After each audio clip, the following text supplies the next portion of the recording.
Hi, I'm Jen Aponte. Um, I'm Benedette Manning from Fenway High School, and I teach 9th and 10th grade algebra and geometry. My name is Benjamin York from Excel Academy, and I do not play the banjo yet, but I sing one. I'm at the Ellis Elementary in Roxbury. I teach K1, sheltered English instruction. That's not right.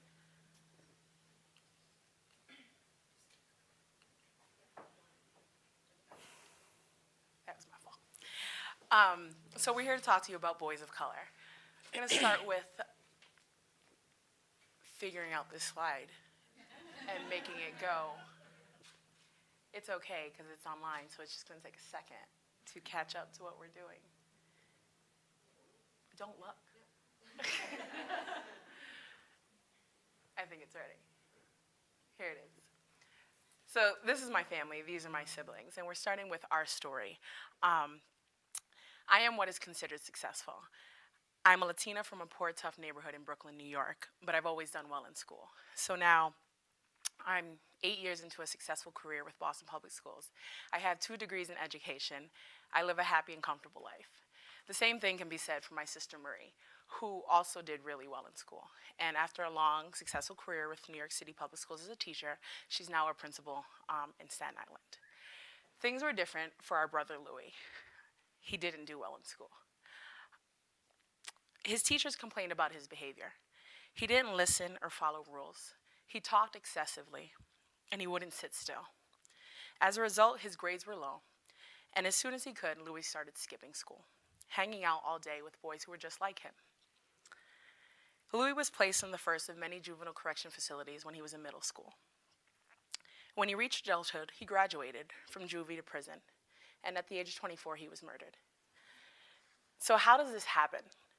How do 3 children with the same upbringing and the same admittedly difficult circumstances end up so different? School made the difference. Louis couldn't find success there. And now as a teacher, I know the boy that Louis was in school. We all know him. We talk about him and we describe him as being difficult, challenging. He makes our day feel that much longer. But as Louis' sister, I have an insight that I'm thankful for. Yes, this boy's talkative. But Louis' talking made him lovable and the life of every social situation. Yes, he's always moving. When he wanted, Louis could be resourceful and productive in amazing ways. Yes, he doesn't always ask permission. Louis was strong-willed and very much his own person, but where we come from, that's really important. His teachers didn't know Louis, and Louis couldn't figure out how to be himself as well as a successful student. So unfortunately, my brother's story isn't exceptional. Too many of our young Black and Latino men are not successful in school. Here in Boston and urban districts across the country, our school systems are consistently and dramatically failing Black and Latino boys. Black and Latino males are about 78% of the total male population in Boston Public Schools. Although they represent the majority of boys, they have fewer educational opportunities and achieve success at substantially lower rates than their peers. So in the last year, the Annenberg Institute for School Reform and the Center for Collaborative Education released a series of reports that study the disparities for Black and Latino boys in public schools, titled Promising Practices and Unfinished Business. So the following data and graphs are from their first report in the series. So if we look here, Black and Latino males are less likely to be enrolled in advanced work and exam schools. So in Boston Public Schools, advanced work classes and exam schools are more academically rigorous programs. If you look here, compared to their total enrollment percentages in Boston Public Schools, Black and Latino males are underrepresented in both advanced work classes and in exam schools.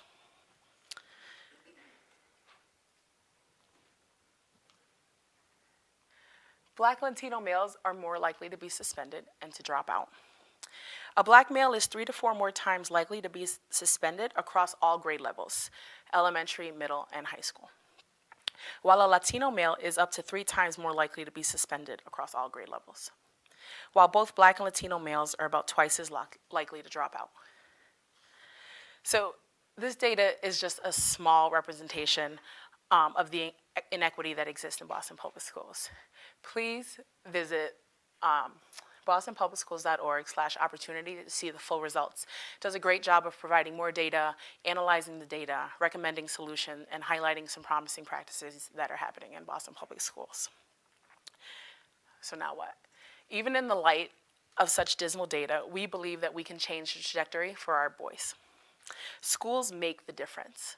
Our boys are equipped with assets that make them strong and courageous in the eyes of their peers and survivors in tough neighborhoods.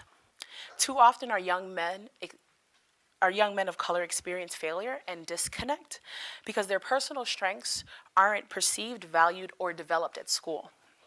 My colleagues Benadette and Ben have created two amazing programs that do this work. The Obama Group and Band of Brothers connect with our boys and empower them to achieve success. Hi, my name is Benedette Manning, and I'm here to talk to you about the Obama Group. A few years ago, I noticed a trend in my classroom.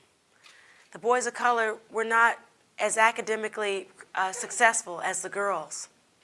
As a remedy to this, I started having once-a-year luncheons with the boys and having discussions with them about how they could become academically successful. But this wasn't enough. These discussions need to happen more often. That's when I started the Obama Group, an academic fraternity. The Obama Group is an academic fraternity where school, student, and families all come together for one purpose: the honor roll status. We believe that the honor roll status will lead to continued academic success as our boys go on to college. It is named after our president, as he is academically successful and he is a male of color. It is not a political group. One goal is that the students have a desire to get on the honor roll. One requirement is that they've never been on the honor roll. Once in the group, they remain in the group until they graduate, whether they get on the honor roll or not. So what do? We have a monthly luncheon where parents provide the lunch. The boys lead the discussion on things such as how to avoid procrastination or how to approach a teacher to have a discussion about their grades. We have rituals of summer and vacation time, such as required readings. The boys usher at the graduation, and when they graduate, they wear the beautiful gold tie. So here's two stories. One student, I'll call him John. After joining the Obama Group, he made the honor roll each and every time until he graduated. He went on and applied to Morehouse College, and that's where he attends now. And now he is continuing to get on the honor roll at Morehouse. He has come back to our school to talk to the current Obama Group and try to help them understand how they can get ready for college academically and emotionally. Now, another student who's in the Obama Group, I'll call him Buddy. He's never made the honor roll, but he still comes to the meetings seeking advice, mentoring, and suggestions. Now, both of these stories are success stories. For the student who always made the honor roll, he was able to take that and turn that success into getting into the college of his dreams. And the student that has not made the honor roll, he has a place to go, a support group. This group is a place where he can go for support and suggestions, and a place where he won't be harshly judged. Now, since 2012, there have been 40 members of the Obama Group. And of those 40, 20 of them have gotten on the honor roll, at least once. So what did the boys learn? The boys learn is that they can be academically successful and that people believe in the possibility of their success. What have I learned? I learned that the boys want to be academically successful and that the Obama Group can be easily replicated in any school. Ben?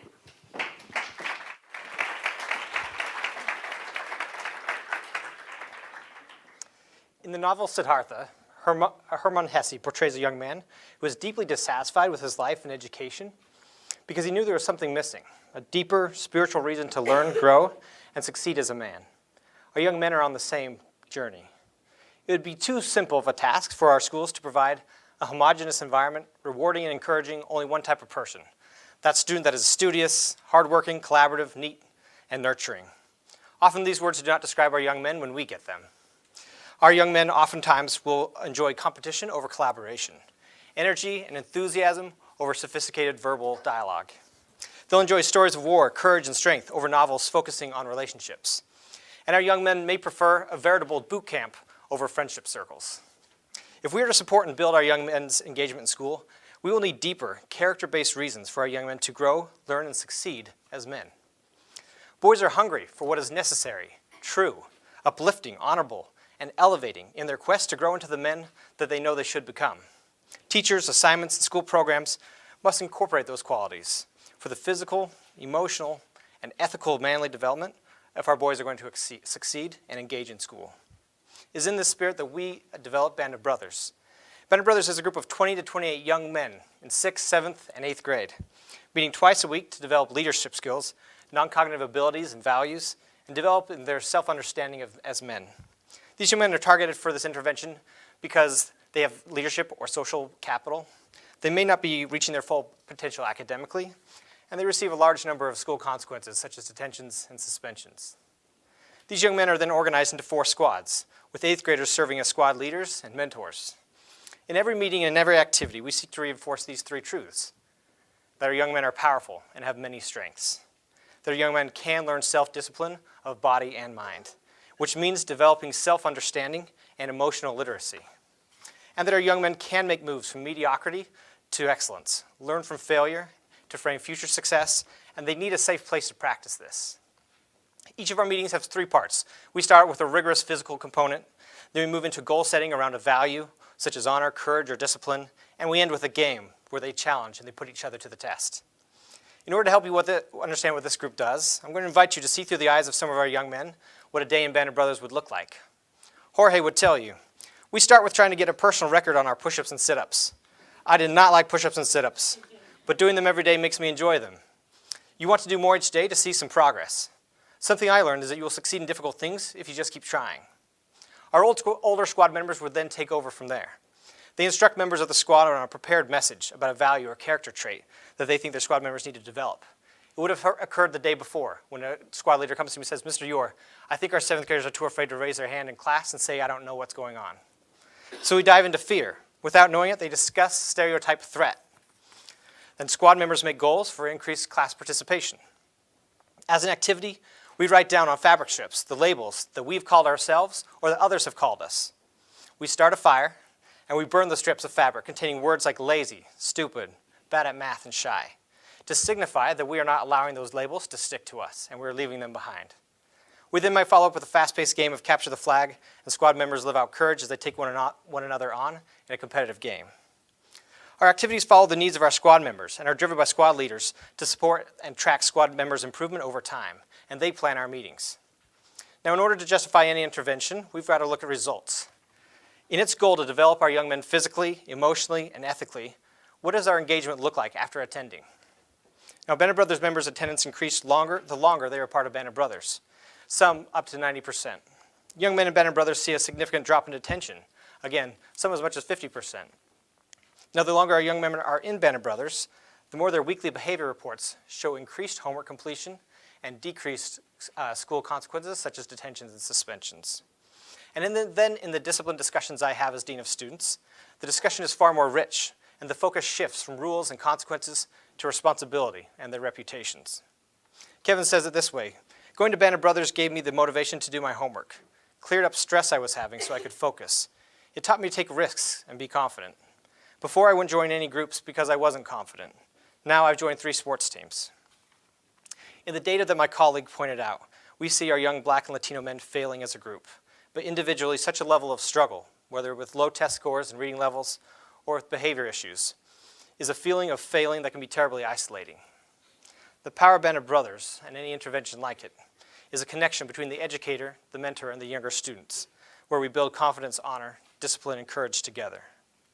My student Christian said, "I would like teachers to know my strengths so they can push me." Again, our young men are hungry for what is necessary, true, and elevating in their quest to grow into young men.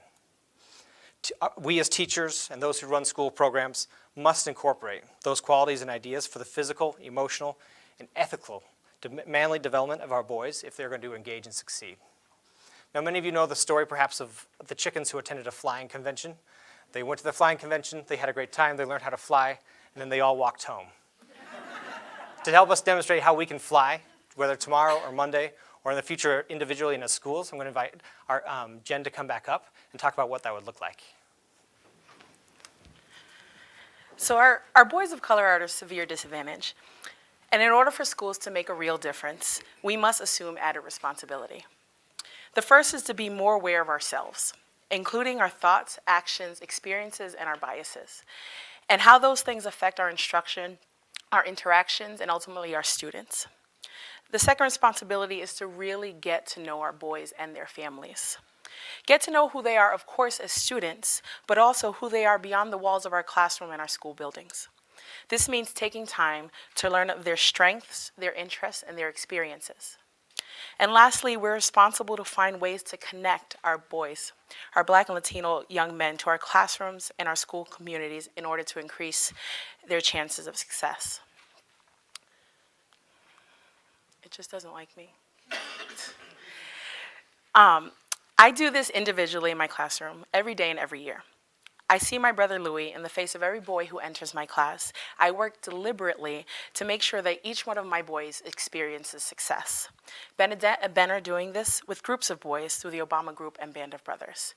So now what? What can you do?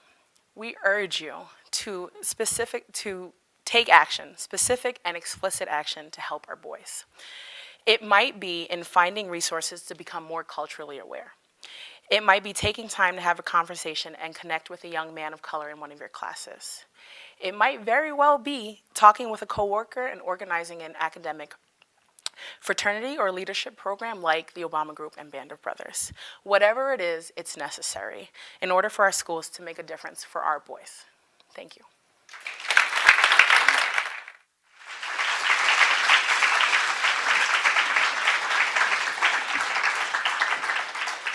Thank you, Jennifer, Benedette, and Benjamin. Don't leave yet, Jennifer. We do have time for a few questions or reactions from the audience. Yes, up here in the front. Just hang on for the mic.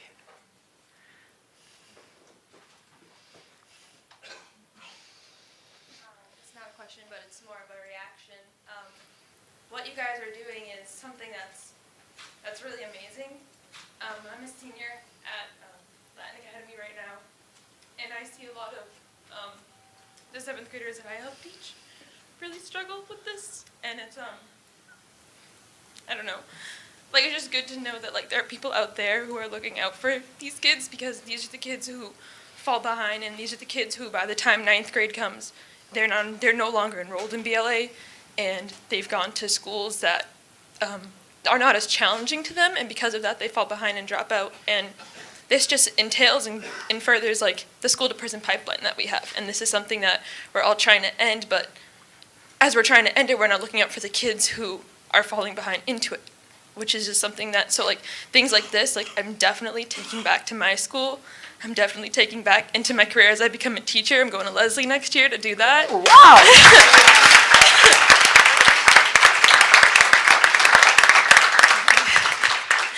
So these are just like great things to see and like know that someone's caring for these kids. Great. Thank you for that. We're delighted to have teachers and aspiring teachers here, so thank you for choosing teaching as your profession. We look forward to having you here someday on this stage. Any other last questions before? Yep. Definitely amazing work. My name is Marcus Penny. I'm a science teacher at Pilot Academy. And I'm just curious that with each of these projects, how do you actually start the conversation around race in your schools, not only with the students, but also with administration to really get this program running, or different programs running? Mine's a little bit easier. I am in administration, so I just do it.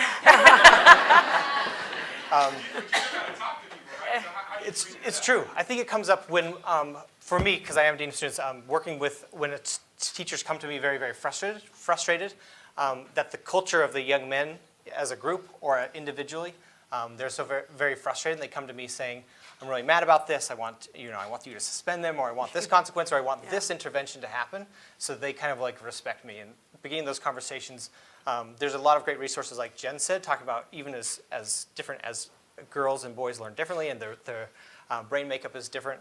Then talking about some practices, modeling as we sit down together and we talk together. I've invited a couple of teachers to attend Band of Brothers in the past, so I don't know what you would say to that. What I would say is it's really easy. You're inviting kids to lunch. The parents are buying the lunch. You want to come to lunch? Yeah, I want to go to lunch. I mean, that's the way it really was. And then I said, "Oh, do you think you want to be on the honor roll?" Yeah. I was like, "Oh, okay." I mean, it was really that easy. After a few years, a couple of colleagues have joined me, so it's not just me. Chadwick is here, and another a male in our school. It's really easy. We're eating lunch. What the principal want to tell you? You can't eat lunch with your students? Yeah, really, you can't eat lunch. You can't. They don't want to be on the honor roll, really? I mean, so it's that easy. And then you call the parents up. Do you want to make lunch? Yeah, I want to make lunch. Bring it up here at 12:30. I mean, it's really that easy. And they just bring the lunch up and we talk. And so, yeah, that's why I'm saying it could be easily replicated. That doesn't cost anything. And they want to do it. They want to do it. In our minds, do they really want to do it? All these images that we see all the time, they make me crazy. Television, about how, our students or boys, men of color, are not about that. And when I ask them, do you want to be, you want to be in this group? You want to be on the honor roll? Yeah. They want that. They want to be successful. So it's easy.